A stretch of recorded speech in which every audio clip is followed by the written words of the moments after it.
एक गांव में एक बुढ़ा चोर रहता था। उसका 3 शिष्य थे। नाम था लड्डू, जिड्डू और गुड्डू। वो बुढ़ा चोर उनको चोरियां कैसे करना है सिखाता था।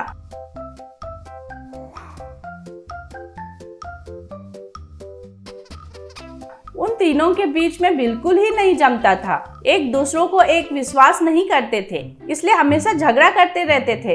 ये देखकर वो बुढ़ा चोर उनको हमेशा डांटता रहता था। एक दिन तीनों का शिक्षा खत्म हो गया था। तब बुढ़ा चोर, अरे ओ नमूने, आप ऐसे आपस में लड़ते रहेंगे तो तीनों को नुकसान होता है रे। एकता से रहेंगे तो आपका ताकत बढ़ता है रे। आप ऐसे अलग सलग से नहीं बल्कि मिलकर चोरियां करेंगे कहकर मुझे वचन दीजिए, कहा। तब उन तीनों को बिना पसंद से ही उनको वचन दिए थे। तब से तीनों मिलकर चोरी करना शुरू किए थे।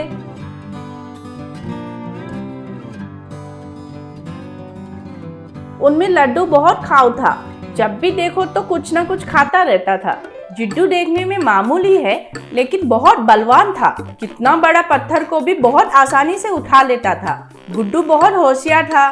किस घर में चोरी करना है कहकर प्लान बनाता था। तीनों मिलजुल कर रहने से भी एक दूसरे पर एक विश्वास नहीं करते थे। पहले तीनों मिलकर गांव में घूमते थे। उनको गुड्डू किस घर में चोरी करना है बताता था।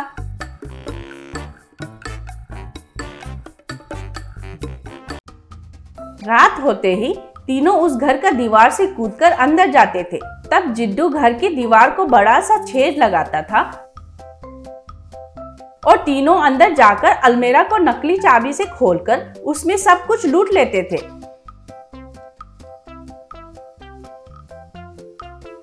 बाद में लड्डू उनके घर में कुछ न कुछ खाता था। कभी कभी अलमारी का चाबी नहीं खोल पाने से जिड्डू उस अलमारी को उठाकर ले जाता था। बाद में तीनों पैसा साझा करने के लिए झगड़ा करते थे। तब लड्डू, अरे मैंने कितना मेहनत किया है पता है, इसलिए मुझे ही ज्यादा हिस्सा मिलना चाहिए, कहा। तब गुड्डू, क्या रे तुम्हारी मेहनत सांड जैसा खाते रहते हो और किसी काम का नहीं हो। उस घर के बारे में किसने कहा? मैंने, मुझे ही ज्यादा मिलना चाहिए, कहा। तब जिड्डू, अरे तुम दोनों चुप रहो। वास्तव में उस दीवार को जेसीबी से भी नहीं तोड़ सकते हैं। असल में उस दीवार को छेद कौन लगाया है? मैंने ही लगाया है, इसलिए मुझे ही ज्यादा मिलना चाहिए, कहकर तीनों झगड़ा करने लगे। एक दिन तीनों एक घर में चोरी कर रहे थे। तब उस घर के अलमारी में उनको पैसा, सोना के साथ साथ एक नक्शा मिला। बाद में वे तीनों उस मैप को देखने लगे। किसी को कुछ भी समझ में नहीं आया। तब गुड्डू, अरे ये तो कोई खजाने का नक्शा जैसा है। उस घर का ओनर को ये क्या है कुछ समझ में नहीं आकर ऐसा अंदर छुपा कर रखा होगा। हाँ, मुझे समझ में आया। इधर देखिए, एक पुराना कुएं में वो खजाना है शायद। चलो चलते हैं, कहा। तब तीनों उस नक्शा को देखते हुए जंगल में खजाना ढूंढ रहे थे। तभी उनको वे जो ढूंढ रहे एक पुराना कुआं दिखाई दिया। उस पर सूखे हुए पेड़ पौधे थे। तीनों उन सूखे हुए पेड़ पौधों को निकालकर कुएं के अंदर जाकर देखे तो उधर सूखा हुआ मिट्टी और उसके अंदर अटका हुआ एक सोने का पेटी दिखाई दिया। ऐसे उस कुएं में लोहे की पट्टियां थे। अगर कोई उसमें गिर गया तो बस। तब लड्डू, अरे इसमें देखे है क्या, कितने लोहे के पट्टियां हैं। गलती से गिर गया तो बस खेल खत्म। अगर रस्सी पकड़कर नीचे जा सकते हैं, लेकिन वो पेटी को देखिए कितना बड़ा है। एक आदमी को उसे खींचना नहीं होता है, कहा। तब गुड्डू, अरे एक काम करते हैं, मैं और लड्डू 2 रस्सियों को कमर पर बांधकर अंदर जाकर उस पेटी को खींच कर लाते हैं। तुम दोनों रस्सियों को खस के खींच सकते हो ना रे जिड्डू, कहा। तब जिड्डू, अरे तुम दोनों को क्या, 4 आदमी को भी खींच सकता हूँ। चलिए अब तो शुरू करेंगे, कहा। ऐसे गुड्डू और लड्डू एक एक रस्सी उनके कमर में बांधे। जिड्डू उन रस्सियों को पकड़कर उनको अंदर छोड़ने लगा। दोनों जाकर पेटी को पकड़े। तब जिड्डू उनको बाहर खींचने लगा।